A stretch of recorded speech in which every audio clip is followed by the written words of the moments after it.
My entire life, I've been fascinated with why people do what they believe, and where they think they are going, not only in this life, but in the afterlife.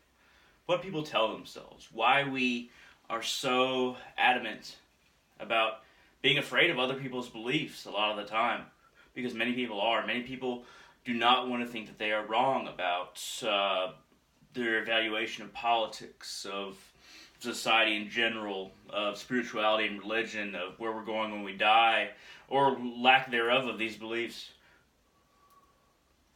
And most of this worry seems so futile to me. Most of this worry seems like a an inability to really look at oneself, why one believes what one believes. If we can find some kind of balance within ourselves, enough to where we are comfortable with our own beliefs, and there will be no need to hate other people for their beliefs, or judge other people for their beliefs, or um, be disgusted by them. There's an old saying in Buddhism that whatever you crave will pass, will not be long lasting, and whatever you are averse to, whatever you have an aversion to, you will bring to yourself. You will either become, or it will constantly surround you. I think there's a self fulfilling prophecy for human beings that whatever we hate, we inevitably will become that. Whatever we desire, we will inevitably lose that. So we really have to understand hate and desire first and foremost. You can not like something, you can choose to not do something, but to hate it, that's something else. Hate attracts that which was or is hated. Hate attracts the kind of energy that just perpetuates itself. It's a loop that never ends. An Oberos uh, Mobius strip feeding into itself. And there is no conclusion to hate. There is no conclusion to even desire. And now desire is different than love. We can love somebody. We can desire their company. We can believe that they will progress us and that we can progress them, and we can have a healthy spiritual relationship with a person.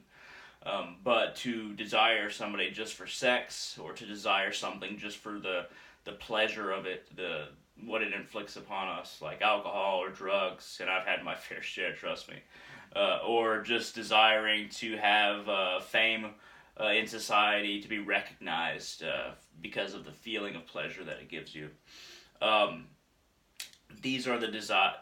This is the side of desire that will inevitably bring its own end and cut itself off far short of the experience had it not been desired in that way for the pleasure of the thing. If it had desire, can be good if it's for an aim, if it's towards an end, if it allows somebody to develop spiritually, emotionally, mentally, intellectually, personally, or if it furthers a relationship, then desire is okay if it's the positive in these attributes, in these respects.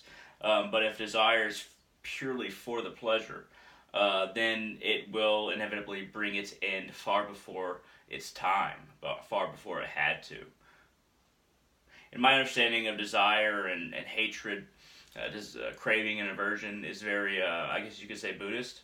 But I think I'm Hindu, and I think it's Hindu, but a lot of the terminology and ideas that I use when it comes to um, desire and aversion, craving and aversion, uh, are very Buddhist. It was the first religion that I really studied because I did desire to end my own suffering, and that's what interested me. Not because I did not have a religious background. I didn't have a real connection to any one religion because my parents never said anything about it.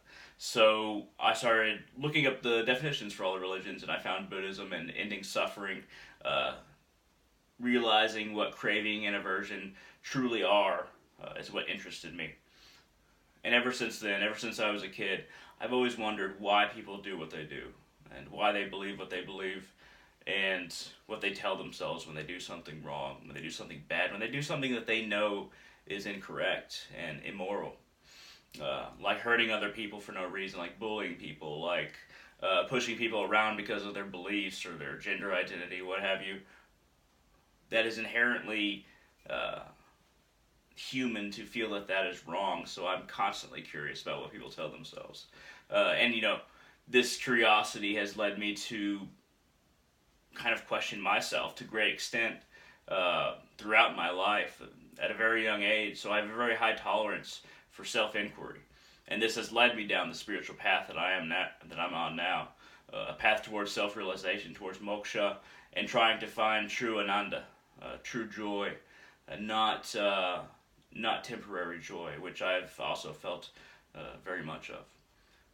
Anyway, this has been kind of a rant on a craving and aversion, but also just on humanity, why we think what we think, who we choose to believe, what we choose to believe, and why we do these things. This has been a bit of a rant on my own self-reflection and reflection on humanity in general. So, I hope that this was informative. I hope that this kind of helped you in your own self-inquiry. And feel free to ask me any questions in the comment section below. And I would love a thumbs up if you like this video at all. So thank you very much for watching, and I hope you all have a great day.